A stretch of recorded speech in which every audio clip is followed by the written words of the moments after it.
অবশ্যই 15ই অক্টোবরের আগে এই প্রক্রিয়া শেষ করতে হবে।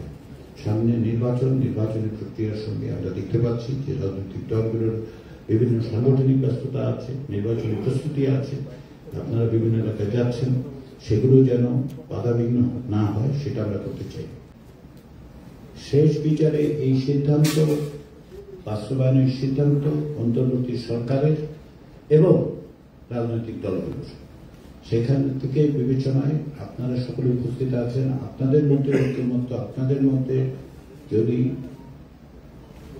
এক ধরনের একমত হওয়ার জায়গা তৈরি হয় তাহলে এটা বাস্তবায়ন করা সহজতর হবে, সম্ভব হবে, দ্রুততার সঙ্গে করা সম্ভব হবে। এই সমস্ত বিবেচনার কথায় আজকে কমিশন সকালবেলা মাননীয় প্রধান উপদেষ্টা এবং কমিশনের প্রধানের সাথে বৈঠক করেছে। পদ্মা সেতু, মেট্রো রেল এবং এলিভেটেড এক্সপ্রেসওয়ে নির্মাণের গর্বিত অংশীদার বসুন্ধরা সিমেন্ট। তিনি সবসময় এ বিষয়ে খোঁজখবর রাখছেন এবং আবারও আজকে সকালে বৈঠকে তিনি অত্যন্ত দ্রুততার সঙ্গে কাজ এগিয়ে নিয়ে যাওয়া এবং বাস্তবায়ন প্রক্রিয়া সহ বিশেষ করে সনদের জায়গাটায় সনদকে সকলের গ্রহণযোগ্য করে সকলের স্বাক্ষরিত একটি রাজনৈতিক দলিলে পরিণত করা যায় কিনা সে বিষয়ে আমাদের তাগিদ দিয়েছেন। কমিশনের পক্ষ থেকে আমরা আপনাদের অনুরোধ করেছিলাম যে বিভিন্ন সকল রাজনৈতিক দলকে যে আপনাদের 2 জন প্রতিনিধির নাম পাঠান। আমরা 3/4 দলের কাছ থেকে এই ব্যাপারে নামগুলো পেয়েছি। আমরা জানি যে আপনাদের বিভিন্ন রকম ব্যস্ততা আছে, সে কারণে হয়তো নামগুলো পাঠানো সম্ভব হয়নি।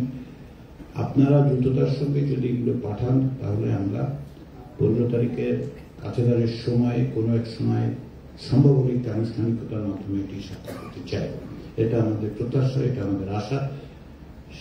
কিন্তু অত্যন্ত ইতিবাচক দিক হচ্ছে যেটা 3/4 বেশি কয়েকটি মাত্র দল এখন বাকি আছে এবং তারা আমরা মনে করি যে বিভিন্ন ব্যস্ততার কারণে সম্ভবত সম্ভব হয়নি বা অন্যান্য বিবেচনা থেকেও না হতে পারে। তো আপনারা যদি এই বিষয়ে একটু মনোযোগ দেন তাহলে সমাজের কাজের জায়গাটা আমরা ইতিমধ্যে যা সম্পাদিত হয়েছে সেটা শেষ করে ফেলতে পারি। বাস্তবায়ন প্রক্রিয়ার ক্ষেত্রে আজকের এই বৈঠকের উদ্দেশ্য 18 দিনের ব্যবধানে আজকে আপনাদের কাছে আমরা এসেছি একটি মাত্র নয়, সেটি হচ্ছে আপনাদের পক্ষ থেকে যদি আরো সুনির্দিষ্ট, সুস্পষ্ট এবং স্বল্প প্রস্তাব থাকে বাস্তবায়ন, তাহলে আমাদের পক্ষে সেটাকে ইনকর্পোরেট করে সেটাকে সমন্বিত করে আমরা অন্তর্বর্তী সরকারের কাছে বাস্তবায়ন প্রক্রিয়া বিভিন্ন উপায় উপস্থাপন করব। আমাদের লক্ষ্য হচ্ছে যে অবশ্যই 15ই অক্টোবরের আগে এই প্রক্রিয়া শেষ করতে হবে। সামনে নির্বাচনী প্রক্রিয়ার সঙ্গে আমরা দেখতে পাচ্ছি যে রাজনৈতিক দলগুলোর বিভিন্ন সাংগঠনিক ব্যস্ততা আছে, নির্বাচনী প্রস্তুতি আছে, আপনারা বিভিন্ন এলাকায় যাচ্ছেন, সেগুলো যেন বাধাবিঘ্ন না হয় সেটা আমরা করতে চাই। তাছাড়া মেয়াদের দিক থেকে 15ই অক্টোবর এই মেয়াদ শেষ হবে, তারও আগে আমরা এটা শেষ করতে চাই। সেই বিবেচনায় আজকে আমরা প্রত্যাশা করছি, আমরা আশা করছি যে আজকে আপনারা সুনির্দিষ্টভাবে উপস্থাপন করবেন।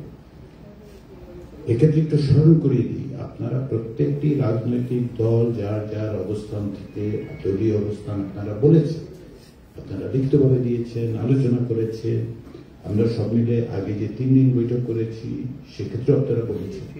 ফলে আপনাদের প্রতি আমাদের আন্তরিক অনুরোধ হচ্ছে একটাই, দলীয় অবস্থানটা আমরা জানি, সকলেই জানি, পরস্পরও জানি। আপনার পাশে যিনি বসে আছেন, আপনার থেকে দূরে যিনি বসে আছেন তিনি জানেন। ফলে এটা পুনরুচ্চারণ করে খুব বেশি অগ্রসর হওয়া যাবে না, কারণ একই কথা আমরা বারবার বলছি। তাতে যেহেতু এটা লাইভ ব্রডকাস্ট হয়, বাংলাদেশের নাগরিকরা দেখতে পাচ্ছেন, কিন্তু আমাদের লক্ষ্য তো হচ্ছে এটা একটা চূড়ান্ত জায়গায় উপনীত হোক। সেই জায়গায় যেহেতু আমরা সংবাদপত্রে খানিকটা দেখছি, কিন্তু সবটাই সংবাদপত্রে গণমাধ্যমে দেখা যায় না।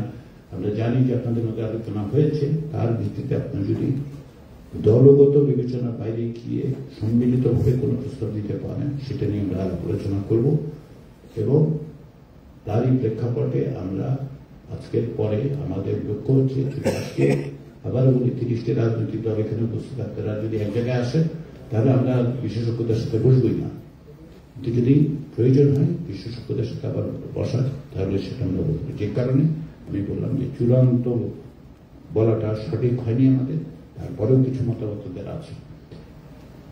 সবশেষে যেটা আমি স্মরণ করিয়ে দিতে চাই, যেটা আপনাদের আমার স্মরণ করিয়ে দেওয়াটা প্রয়োজন।